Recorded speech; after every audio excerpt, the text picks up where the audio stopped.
Hello and welcome to Enlightened Empaths, your community for the spiritually awakened, where we discuss, explore, and connect with fellow empaths, healers, intuitives, and seekers.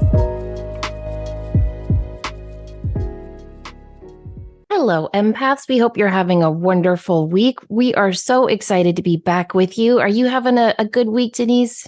I am. And as we're recording this, we're getting ready for, today is a new moon and Mercury is going direct and energies are shifting. We're going into the seasonal changes. So I'm hopeful for some good, new, fresh energy coming in these coming months. Me too. This Venus retrograde and then Mercury retrograde, whew. It's been a lot. It has been a lot. So it'll be nice to at least see those two mixed up energies go in our rear view mirror. And luckily, we have some fascinating stories and questions to share with you on our Community Connection show. Do you want to start us off? I do. We had two people that have taken our classes reach out, and they listened to the podcast we did with Laura Day and her question about discernment coming up. How do you know if it's something about you or if it's your own stuff or you're absorbing someone else's energy? And the situation was that one of these people was on the other person's podcast and was interviewed and then woke up panicked about some things that were shared and thought, oh, do I reach out and like wake up in the middle of the night in this raw panic of, oh, should I have said that? Should I have done this? And I think we've all been there, done that, and have the t-shirt. But the real question came back to, I'm going to quote this here, blah, blah, blah. It was a bizarre jolt of energy. It bothered me almost to the point of texting this other person and asking her to change what had been said. And I was like, no, I don't want to disturb her in the middle of the night. I'll do it in the morning, and went back to sleep. But that anxiety hung up. And then in the morning, had heard the Laura Day podcast and said, you know, those voices in your head may not always be yours, which we all know, but to go on that anxious feeling, if they weren't yours, was someone fearful for her? Or, you know, I don't know. And I think that's where the discernment piece comes in. How do you know if this is my stuff or if it really is someone else projecting it onto me? And it goes on to say that, but I just thought that was a really, so many of us feel this and experience it, that it's a good thing to bring up today as we're chatting. And yeah, I do too. And I think it's important with discernment and anxiety in particular, because that anxious energy, it's hard to weed through that and figure out what the heck your anxious mind is trying to tell you. So I would always recommend focusing on calming the anxiety first before getting to the discernment part. Do you know what I mean? Yes. And that's the same direction I was going with, you know, do some deep breaths, get recentered, really come back to self and try to look at a little objectively of, is this a valid thing that I need to be anxious about or afraid about, or what is the root of this? And if for this person who is very private, but becoming more public, I think the anxiety and the nerves about what was shared was very valid. And that's part of a rite of passage when you're going to put yourself out there in a bigger way, and allow people to see another side of you. Sometimes when it comes in out of left field and it's unexpected and it doesn't make sense, that might be an indicator that it's someone else's energy kind of influencing what you may be feeling or sensing. Yeah, I think sometimes it definitely can be. I think also when we have those feelings of, oh, I shouldn't have said that. Why did I say that? This is a step too far, all of that. Often that's the universe holding up a mirror for us and saying like, okay, are you comfortable at this stage? Do you want to keep going? Is this enough right here? And so I think that's why it's important to work on that anxiety from a mental standpoint. So journaling or talking about it. And then also from a spiritual standpoint, you know, clearing your energy, clearing your aura, balancing your chakras, calling your energy back. And then you can really decide, is this my intuition or the other person's? And, you know, that's hard because we've talked so many times about how what's going on in our personal life will often show up in the readings, right? Mm-hmm. Like you'll have If you're like right now, I'm caregiving my mom. And so if I were doing readings actively right now, I'd probably have a bunch of clients who are caregiving a parent. That just is the way it works. And I think Laura Day even touched on that. And I find that interesting as well. Yes, those are really, really good points. And I do think the vulnerability and the anxiety can go hand in hand. Yeah. And anxiety, in my opinion, is always trying to tell us something. And I think what happens when we get anxious, we don't like that feeling. It's uncomfortable. It makes us feel disconnected, unbalanced. And so we tend to ignore it or distract ourselves from it. I think it's important to sit with that anxiety and, like an onion, peel away the layers, because you might think you're anxious about what you said on a podcast. But when you pull that layer away, it's not what you said, it's what you revealed or how you feel about yourself in what you said. And so you've got to always get to the heart of what that anxiety is trying to tell you. And I love, love, love that this person said, I have a suspicion of who or what it may be now that the dust has settled. That's so, so, so important, because sometimes giving it a tiny bit of space and then looking back at it will give you a clearer perspective. And it's not as bad as the initial, especially if it's the first time you're doing something or it's a little out of your comfort zone. But to give it a minute and it goes back to take a deep breath and recenter. But I love that this person was able to confirm with themselves that it wasn't theirs and where it was coming from. Because as intuitives, as empaths, not being judgmental or being like, oh, I know it was you that was sending me the bad juju. It's more being aware of what's in our auric field and what might be infringing on that. Very well said. Okay, switching gears, we have a story a listener sent in that's a sign from above, which I loved. This one says, I wanted to share an experience I had where I received a sign from a loved one through music. It was a few days before New Year's 2023, and I had to go to the bank to pay my rent. I walked into the bank and instantly heard the song Who Knew by Pink. Ever since my uncle passed away in 2011, I've always associated that song with him. Now I do not go out of my way to listen to this song as it makes me extremely emotional, nor do I hear it often as it's an old song. It came out in 2006. Anyway, when I heard the song in the bank, I smiled and said, Merry Christmas and Happy New Year, Uncle Ryan. I love you. I proceeded to tell the teller about my exchange. Meanwhile, I noticed the music ended and there was a long pause between the end of the song and the start of the new one. I thought it was funny how long the pause was because I'm not someone who notices signs from spirit. I'm very new in my spiritual journey, so I'm just learning how to interpret signs. So in my head, I was like, ooh, that's definitely him making sure I heard that song. All of a sudden, I hear very faintly the words, put your hands in mine. If your wings are broken, take mine, so yours can open too, because I'm going to stand by you. These are the opening lyrics to Rachel Platten's song, Stand By You. I could barely even focus on the bank teller, because as soon as I heard these words, my stomach dropped and instantly I became emotional. I ran out of the bank to my car and sat there and cried. I'd never received a message so strong and clear before. I just knew it was from my uncle. I thanked him for the message and told him I loved him again. It was the perfect way to enter the new year. To this day, there's no doubt in my mind that he sent me that message, and even though I haven't gotten one like that since, I know he is surrounding me with love and support. Thank you for letting me share.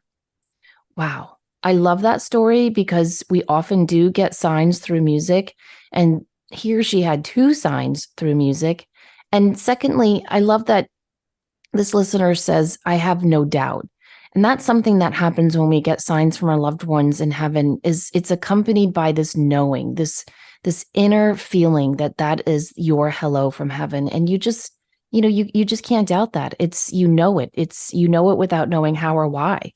It's the best feeling. Oh, I agree. And this is a lovely, lovely story. I appreciate this person sharing this, because the fact that the songs were so apparently linked to her uncle. And I think as mediums, we've seen that if there is a musical connection between people, or if someone has a strong musical background, they'll often use songs, lyrics to come through as messages. So this was beautiful. Our next one says, I've always considered myself an introvert, but I'm very comfortable around my one or two close friends. When in groups of friends of more than two people, however, I've noticed that I draw into myself and prefer to just observe and listen rather than participate. I've tried being social with my neighbors, but when everyone gets together and it's three or more together, I feel really unsure and uncomfortable, not knowing who to talk to or where to focus, and I end up just sitting there quietly. It's almost like I don't know how to act or which facade to put on, and it's overwhelming. Is this empathy? Am I being overloaded by other people's energies in these situations, or is it more of a self-confidence thing that I need to navigate? I don't think I absorb others' feelings, and I feel fine when I'm in other crowded areas like stores or airports. It's just when I'm in large groups of acquaintances that I feel like this. I'd love your input. Well, I think that you are a card-carrying member of the introverts, so welcome in. We appreciate you. And also that it is, those are all, I'm highly introverted, and you described it to a T. Samantha, you're more ambivert, which you can go both sides and be more gregarious and out there. And I agree, a couple of close friends and with groups of people taking a more quiet role. I do think this is a form of empathy as well, of being overloaded by the energies, or maybe it's a throwback to being, for me, I was brutally shy. And I think sometimes that, even no matter all the work that I do, I still will revisit those old feelings of being a little unsure of how to navigate social situations. Yeah, I think this is more of an introvert thing, but I also think that introverts and empathy often go hand in hand, right? Yes. I found in those situations, people love to talk about themselves. And so it's not so much you have to worry about what you say, just ask them questions, right? Just be curious about who they are and where they work and what they do. And I don't know. I find if you're curious about people, the small talk doesn't have to be so stressful. Do you That's know a what I good mean? point. Yes. I It's a think very it's good point. I love to ask, like if I meet a couple, I love to ask how they met. And I've never met a couple who doesn't enjoy telling that story. Right? I True. mean, you don't want to ask about the weather or, their views on politics. But if you talk to them just curiously about, maybe a stone they're wearing or how they know your mutual friend, it's a good jumping off point. But I don't think this means this person is lacking self-confidence. I think for some people, small talk is just kind of tiresome. Or not. A lot of people don't like it. They just don't like, they want something more. And I think that the fact that this person mentions that they do have close friends that they do feel comfortable with, your suggestions are wonderful. And that is exactly what many of us will do in those situations, is you find something, that a commonality that you can talk about. Yeah. And I think this is part empathy too, because the listener says, I don't know which facade to put on. And that's how small talk can often feel, right? Like it's fake, it's too surfacey. And I think empaths, we're not the best with the surface level stuff. We like to go deep. And when you're in those casual social settings, it's not the time to talk about aliens and your beliefs on past lives. Unless you're hanging out with Denise and me. Sure. Okay, our next one says, I feel like I need to comment on something I've heard you both say multiple times about connecting or talking to nature and nature beings as woo or crazy. I'd just like to send a friendly reminder that this is actually the natural state of our world and our connection to it. And right now, since basically everything is upside down, we forget that not being connected is actually a very strange and unnatural thing. Just look at the indigenous tribes who speak to this connection across all cultures. They know this truth. I fully embrace my ability to connect this way, and it gives me so much meaning. If I mention it to people and they don't get it, I don't care because I know what's true, and I have so many experiences to back this up. And these experiences and knowings give my life so much meaning and magic. It's actually sad to me that they can't feel the same connection as well. Anyways, just felt I needed to speak up about that because you have nothing to apologize for or explain. That is the natural state of being, and it is a good thing. Well, thank you for that reminder. I think this listener probably meant this more for me than you, Denise, because I think you're much more comfortable talking about your connection to nature. And, this is a good reminder for me because I am often apologizing for my quote unquote strange beliefs and intuitive feelings. And I think she's right. We have nothing to apologize for. Yes. And this is a really nice letter too, as far as for you and I, but also for the listeners to realize that there are other people that feel that strong connection with the natural world. What I've noticed lately is the energies, we've chatted about this, the energies have been intense. There's been a lot of feeling almost a little bit reactionary or overwhelmed, or I think so many folks over these last few months, but how instantly going out into nature and recalibrating is the magic elixir right now for many, many people, is to reconnect with that earth energy, to reconnect with nature. So again, yes, thank you very much to this person for sending this beautiful reminder. Agreed. Our next one, this person is writing all the way from South Africa. I was led to your podcast because of my rising interest in crystals and also realizing my intuition is becoming clear. I have a bird that visits and sits on my window between the hours of 3 a.m. and 5 a.m. When it comes, it is relentless and comes for a period of a month or more. When it doesn't visit, I miss it. What I want to know is, what is the significance? I usually wake up and meditate or pray. I do realize that I'm not alone. My guides are with me. Also, Samantha, is there a crystal I can use to welcome the bird with? So I love that the bird is visiting between that magical time between 3 and 5 a.m. Often 2 to 4 a.m. is when the veils are thinner. You're going to get a lot of downloads. There's heavy dream activity. There's messages that come through. So I think that it's interesting the birdie shows up during that time, and that it's consistent and letting the person know that that it's there. So the relentless part of it. I think it could be a message from a loved one in spirit. You may want to look up what kind of bird it is and check out Animal Speak by Ted Andrews, or another resource that will go into what the metaphysical meaning of that particular bird might be. Yeah, that's a really good point, because different birds can signal or signify different things. And I think it's interesting to note the time, 3 a.m. to 5 a.m. I remember when I first started hearing that spiritual and sometimes scary things happen around 3 a.m., right? You've heard that before. Mm-hmm. Yes. And I remember laughing at it and thinking, okay, wait, does spirit know, like, oh, wait, she's 3 a.m. Eastern time, and we got to wait 2 more hours, or, she's 3 a.m. over in Central time.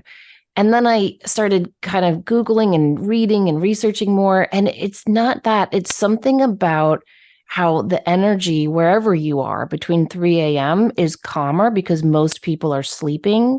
And there's something about the EMF too that's calmer because fewer people are on their phones or connecting to Wi-Fi.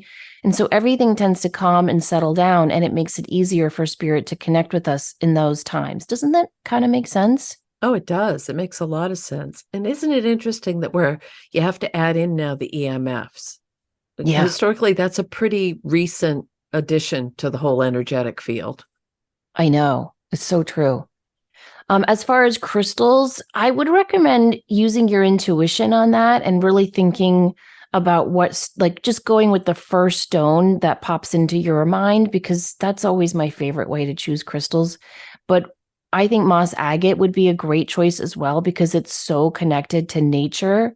There is a beautiful agate, I think it's called Blue Robin's agate, and it's kind of like a blue lace agate that makes me think of connecting with birds, and throat chakra, which is about soaring and flying and communicating.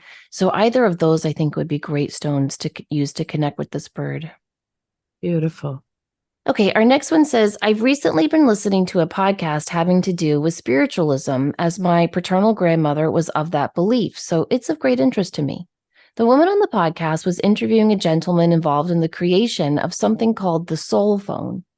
He and others are working on a device that they believe will be able to contact our departed friends and relatives on the other side one day. He said it will be quite common to communicate with our departed at any time, just like we can do with the living. At first, I thought how beautiful that would be, but having really given it some thought, I'm concerned. I've learned so much about how beautiful and perfect the other side is, and how we are without worry, without pain, we're free, and not bound or stressed by anything. Then I look at this world we are living in and see so much revolves around self-centered wants and needs. People spend the majority of their days on their cell phones, taking selfies, posting and following influencers, playing games, and not just being loving and caring. Isn't that what it will be like when we go back home? Won't we be with our beloved friends and family, and existence will be all love, light, and happiness? Our world here seems so selfish, and theirs on the other side is anything but. So, what happens when or if you bring those two worlds together? Would we be respectful enough, or would we trash it up like we seem to do with everything else? Or do you suppose that communication with those across the veil would be firmly controlled more by the enlightened than those of us here? Conversation would not dwell on human problems, complaints, and worldly issues, and all coming from the other side would continuously be about love, light, and nothing else. Okay, I think this is interesting. I know Tesla and Thomas Edison were said to have been working on something like this before their deaths as well. Denise, I need your input here because I don't know, I might have a different viewpoint on this. But in my work as a medium connecting with loved ones on the other side, I don't think it is all love and light. Like they're still working on stuff over there and they still check on us all the time. They're very aware of our problems and worries and concerns. I mean, so often some of the validations I'll bring through are, oh, your grandmother was with you when you were going through that divorce, or, you know, your aunt is seeing that there's a surgery coming up and don't worry, it's going to be okay. And so I don't know that those two worlds are as separate as this listener seems to think they are. I think that they are still very much with us and are watching over us and helping us when they can and how they can. And I also think that it's, you know, they are still who they are. How many times have you heard me say, Denise, when we die, we're not given like a halo in cloud nine? I mean, we still have our own stuff to work through. We have karma, we have our life review. There's still a lot. We, you know, wherever you go, there you are, as the saying goes. So I don't know. What do you think? I went in a completely different direction with this and thought about how many countless readings I've done where people have said, if I could just talk to him one more time, if I could just hear her voice one more time, if I knew that she was okay. And we can bring through all the signs, we can work through a medium, we can work it through automatic writing, but there's something about the energetic imprint of voice, of sound, that is going to bring through a stronger connection for a lot of people. The other thing that popped into my mind was the remember we did the story on the wind phone that the woman had done, and it again, it's putting it out there of, are you still there? Can you let me know you're okay? I agree with you that I don't think that spirit, my own personal belief, I don't think spirit's going to let us muck it up on that side. We are doing a very, very successful job of that here. We should all be proud. But I think that there's a reason that there is a veil, or, you know, we always say the veil is gone or it's thin, but there's a reason that there's a buffer between these worlds. Because if again, personal, if we believe that this is a better place we're going to, and that there is love and joy and peace and community, and we're with our loved ones without pain, why would we want to stay here? And we come here to learn and grow and evolve as souls. So very interesting. This is one that you can think about in a lot of different directions.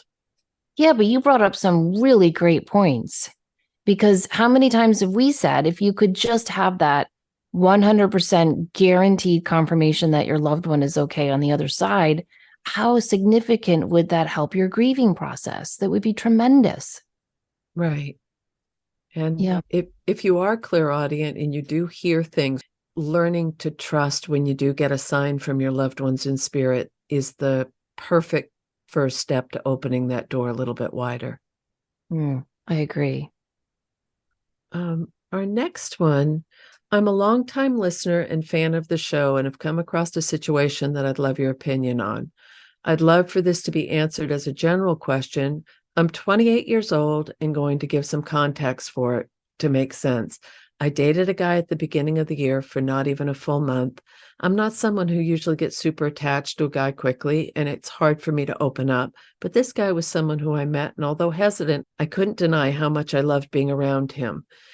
It felt safe, an easy connection, amazing communication, and I was doing everything in my power to not push him away, as I tend to do. I was still figuring out how I felt about him, but could definitely see myself liking him.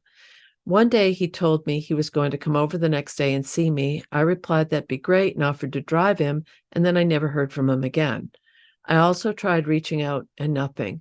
I only know he's alive because I watched my friend's Instagram stories. Usually people's first question when I tell them is he dead? But because everyone else is also shocked that this happened.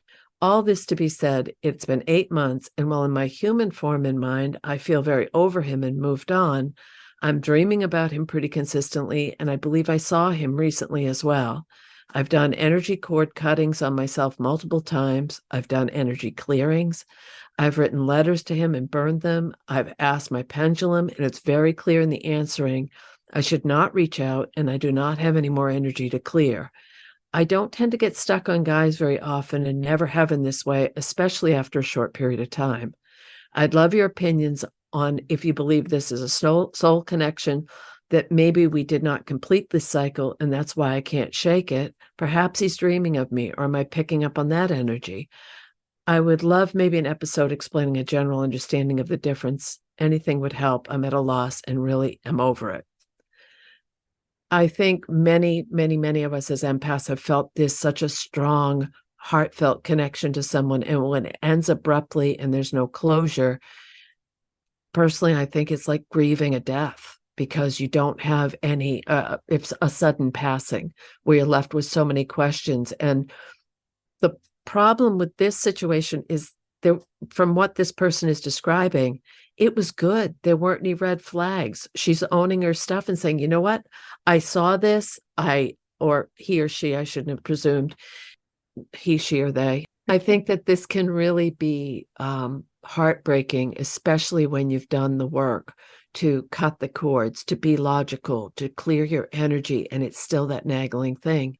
I had a situation similar many, many, many years ago, and I ended up realizing it was finding out through some work that I did, that there was a past life connection where it had ended in a very similar way.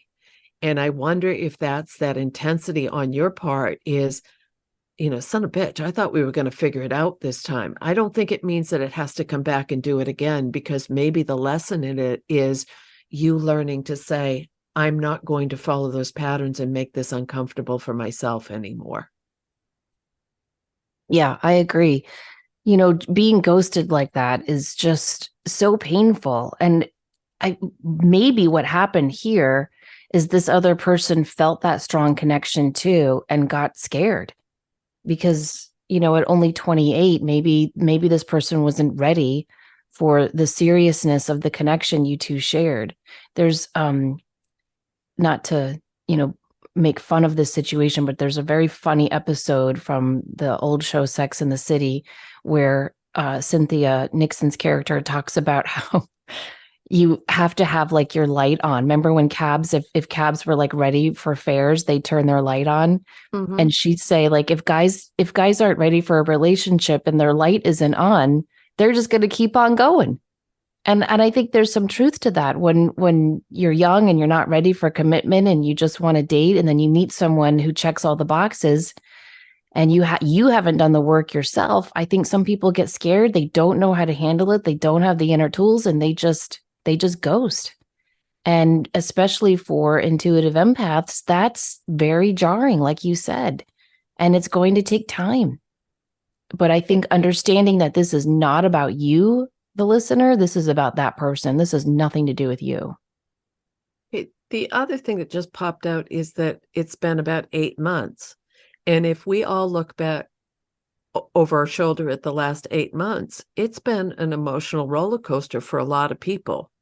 So I wonder, and it's been a time of release and letting go and purging and old patterns, old memories, old loop tapes. I think that this has been a huge, huge, huge gift to be having in your first Saturn return of saying, you know what, I deserve to be treated better than this. And you're spot on.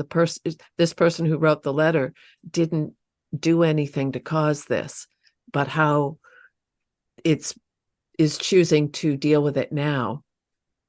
And I love all the wonderful proactive things this person did to clear themselves and their energy so they can move forward. The one last thing on this is that I've been noticing a lot in readings that people are manifesting this incredible relationship. They're coming in. This is my person. Holy shit. This is it. I am in. Wow. And then something similar to what this person has described happens. But then right behind it, it's almost like they were the messenger to get someone ready for the real deal. Yeah, that makes a lot of sense. That makes a lot of sense. Thank you for taking time to write to us and share that in. I think a lot of people will resonate with that question. Yes. All right, our next one says, I had a devastating falling out with my former best friend of 30 years. Our families were like family. We could show up at each other's houses and walk in without knocking. We celebrated births and holidays. Our children spent their childhoods playing outside, making art, watching movies together. As the years went by, our friends faced big challenges that come with having teenagers. And though they were excellent at providing shelter and basic needs for their children, what they could not provide consistently was warmth, understanding, or patience. We sensed their growing resentment when our kids didn't seem as hard to parent as their kids, or when their kids would come to us for advice or just to hang out and have fun. My best friend and her husband began to grow emotionally distant from me and my husband. Our once deep conversations became surfacey. Our visits lessened. Even after we were asked to come over several times to calm the physical fights between her husband and teen son, they acted later as if it never happened, nor said thank you. Instead, my friend's Facebook would be filled with incredible photos of her family and their travels. She even joked about upholding her public image. On the rare occasion where a little bit of vulnerability was shown, it was quickly retracted. Still, we thought this was what friendship was, helping friends through hard times and loving them unconditionally, even if we didn't always agree with them. One day, a serious incident destabilized the foundation of our friendship. It was something their almost adult-age son did to our 15-year-old daughter. And when we experienced not just their lack of empathy, but hostility for us establishing a boundary for their son, it was like a blindfold was ripped from my eyes. I saw them for who they were and not for who they used to be or who I wanted them to be. I stood my boundary respectfully, but shaking like a leaf, as she continued to throw proverbial bricks my way. I rarely responded to her bricks, and when I did, I was respectful and straightforward. After months of desperately waiting for her to show any sign of understanding or compassion, I did the hardest thing I've ever done in a friendship. I blocked communication and walked away. It was like a shedding. I learned to gently let go of our mutual friendships. I did months of therapy and learned about my codependency on her. I'm exploring who I am without her enmeshed in my life. I learned many valuable lessons, but some days the pain is so fresh. We live in the same neighborhood, so when I see them, my body reacts strongly with fear, even if my mind works hard to ground itself. So I have questions about the spiritual side of conflict. How do we truly heal from the loss of a friendship that took roots in childhood? Was she part of my life plan to teach me how to stand up for my values, or is she just deeply lost? How do I protect myself from that energy? How do I wish them well when I don't really feel that way? How do I forgive? Wow, that's a big one. And I think when we have to let go of a friendship that's that long and that enmeshed, as she said, it is like grieving a death. You add children in there and your children being hurt or harmed in any way, and no, that's a line in the sand I won't cross. And so I would recommend that you focus, like you said at the end of your email, on the lessons that this friendship taught you, and especially the ending of this friendship taught you, and hold on to that more than what you lost, because really, what have you lost but maybe the illusions of a friendship? And I think once we clear away that, it makes room in our heart for true friendship to come into our lives. And clearly you've built a beautiful family, and you and your husband are parenting fantastic kids. And when you focus on what really matters, that's when you can get into the real roots of healing from this. And I don't know, Denise, I have very, very different views on forgiveness than most spiritual people. And if someone harms my children, I don't know, forgiveness is the last thing I'm focusing on. I'm focusing on my kids. So I don't know that you have to jump right to forgiveness. This is still pretty new. You're working on it. You're going to therapy through it. I would let forgiveness come in a natural, organic way. Don't force forgiveness. Sometimes we need, when we're super spiritual and kind and empathetic, we can almost be too forgiving. Does that make sense? Am I making sense? No, that makes perfect sense. And I think the 30-year plus friendship, that is family. That is someone who knows your original face. You grew up together in many ways. You had children at the same time. They played together. Those are all strong, strong, strong bonds and cords and connections and memories. And then to have that just abruptly end, it comes back to what I said earlier. There's a grief, there's loss, there's who am I without this person in my life, especially if it was your best friend or your dear, dear friend who am I going to call to share this news with? Or this is happening. Can I confide in this person? To have that taken away is a huge monumental loss. I've had that experience. It is devastating and it's painful. What popped into my mind, though, is that what a beautiful gift that you could be there for those children when life might have been a little tumultuous or uncertain for them, that they had the security to come to your home and feel that love and compassion. And I'm a really big believer in everyone has stuff in their life that they would rather not have the world know about, or no one's perfect. We all have stuff.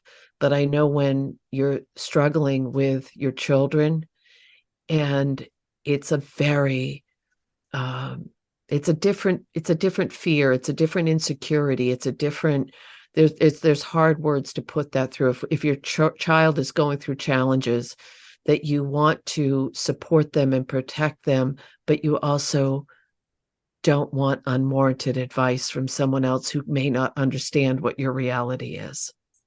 Yeah. I mean, all of that is tricky. I think blending friends with kids and having all of those interactions is incredibly hard. But isn't this how the universe speaks to us? I mean, look, she had a lot of warning signs in the last few years that this was not the friendship for her. And those warning sounds got louder and louder and louder. And so something else I would focus on is that I feel like this friendship was meant to happen and unfortunately meant to implode or explode because you guys have finished whatever karmic work you came here to do. And it's going to be hard and you're going to grieve it. But to me, it feels like this was all happening as it should.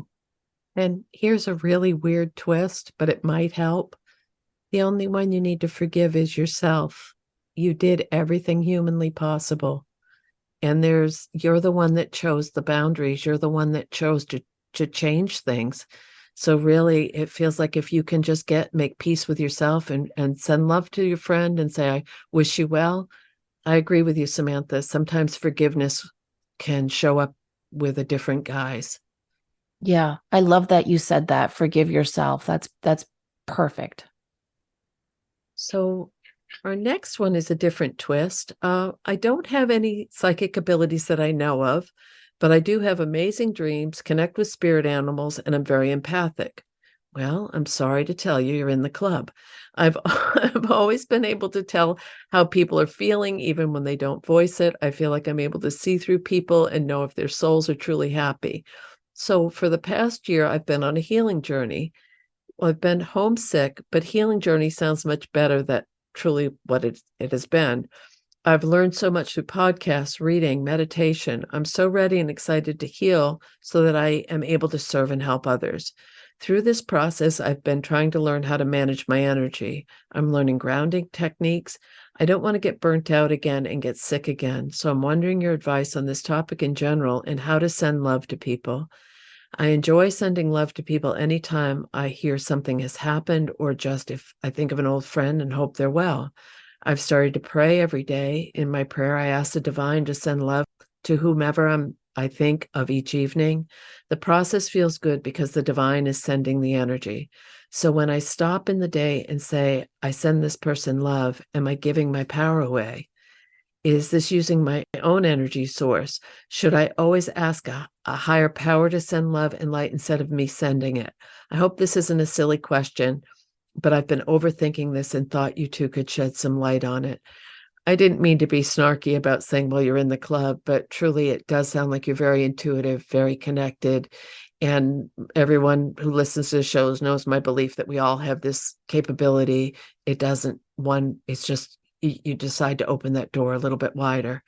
Uh, the fact of sending love to people, one thing that you may want to try is like literally put your hand on your heart and take a deep breath in and fill your heart with beautiful light, and then send this beautiful beam to someone that you're thinking about, or send it out into the universe. I think it's okay to send it from you because you're a conduit for spirit, and you can go through a higher power, you can go through, but I think also there is power in sending it from your own heart. Yeah, And I no, agree. And love is limitless, right? right. And so I think that's really, really important. There are a lot of beautiful, the Buddhists in particular have those beautiful prayers of, I am love and I am sending love. The metta prayer might be one you could look at. But I think this listener was answering their question while they were writing it. Yes. If you start every day with prayer and you ask the divine to send love, I think that's the way to do it. But if you say, I'm sending love to this person, well, we are all created by the divine, and that creator's spark of energy and love exists in all of us and connects each and every one of us. And it's a limitless source. And so it's never going to take away from your own energy. Oh, that's beautiful. Thank you. All right. Our next one says, me and my grandfather on my father's side have always been very close, and he's more or less the one who raised me together with my grandmother, but I've always felt closer to my grandfather. Recently, in just a short amount of time, his well-being started to decrease, and in about 6 months, he could barely walk and went in and out of the hospital. He's always been the health freak that everybody in town knows about because he runs or cycles everywhere. Up until his 85th birthday, he took his bicycle 8 kilometers to town, went for his weekly swim, and cycled back. This made his heart very strong, but all other muscles not so much. In late February this year, he was laying on his bed at home, determined to cross over. He felt at peace and was happy with the life he had. Surrounded by his closest family taking care of him, he told everybody that it soon was his time to go. What should have gone rather fast took over 3 weeks because his heart just kept going. I didn't live where he spent his last days, but I'm grateful to say I got home to visit him one last time over the weekend. He was very weak, but still managed to talk more than I did and made sure I was okay. I had to go back and forth for work in the end of the weekend, so we said our goodbyes, which we both knew would be our last one to each other. 3 days later, he passed peacefully. One week on a dark Wednesday afternoon after work, I was about to leave my bicycle outside my building before heading up to our apartment. The ever-shining lamp outside all of a sudden started flashing like crazy, which is never done before. I just knew my grandfather had paid me a visit. It kept going on and off for a few minutes, then went back to normal again. I went home and told my girlfriend about it, but I kept having the feeling that I wanted another sign from him and to know he was okay. Another week passed, and before going to bed, I started to think of my grandfather again and thought, I hope I'll dream of him tonight. It'd be nice if he could give me a sign in a dream. And I didn't even know if that was a possibility. In the morning, I dreamt I was in an empty room except for a couch where I was resting. The couch stood close to windows covering the whole side of the wall. My phone rang and it said grandfather, as it does on my real phone. I was thinking that's weird since he's not able to call me anymore. I answered it, and it was him saying that he wanted to visit me and just say hello and show me that he's doing all right, if that's okay with me. Absolutely, I replied. Seconds later, he was standing outside the glass windows waiting for me. I went up and walked to him and opened a glass door and just looked at him. He was younger, looked like I was used to seeing him, and absolutely thriving. He smiled and reached out his arms, and I hugged him and cried. We stood there in silence and hugged each other for a really long time. We didn't say anything, but I know this was him visiting my dream and not just me dreaming of him. He really was there. Maybe this is old stuff for many, but I'm new to this and didn't know this could happen. It was a profound moment, and I'm so glad I got to see him again. I'm still missing him, but after that moment, I felt lighter. Wow, that is such a testimony to the power and connection of love, because first she gets this beautiful sign of the light flickering, and it happens when she's on the bike. And as she mentioned earlier, the grandfather loved his cycling. So I think that's very interesting. And then to have this dream, first of all, this grandfather is very polite because he called first. Is it okay if I pop by in your dream? I love that detail. Like just checking, is it okay? And, absolutely. And then boom, there he is. And he's able to hug her, and he looked younger and healthier. I mean, what more can you ask for? Yeah, this is a beautiful, beautiful testament of how spirit will, they work hard to come and see us as much as we want them to, and as much as we want to reach out to them. It is a two-way street, and this is incredible. Absolutely incredible. I love it. Me too. Well, those were some great questions and wonderful stories. They really were. And it highlights the depth and, how many various things we're all going through, but the commonality that we all feel as empaths, as sensitives, that there's someone listening that will have a connection with one of these stories and say, oh my gosh, that's my story too. I know. And to see that so many of us have these thoughts and these feelings, and we're not alone. I mean, how many people have felt uncomfortable in a social setting? How many people have grieved the loss of a friendship? I mean, I just think these stories are so great for listeners to take time to send in, because it reminds us that even though you might feel alone sometimes, we're all going through this together. And I love that we get to share the insights from the listeners as well. Like you and I will have an opinion and we'll talk about it and chat. But in so many of these, people are sharing their own insights. And I think that's equally as helpful as anything you and I could say. Oh, I totally agree, 100%.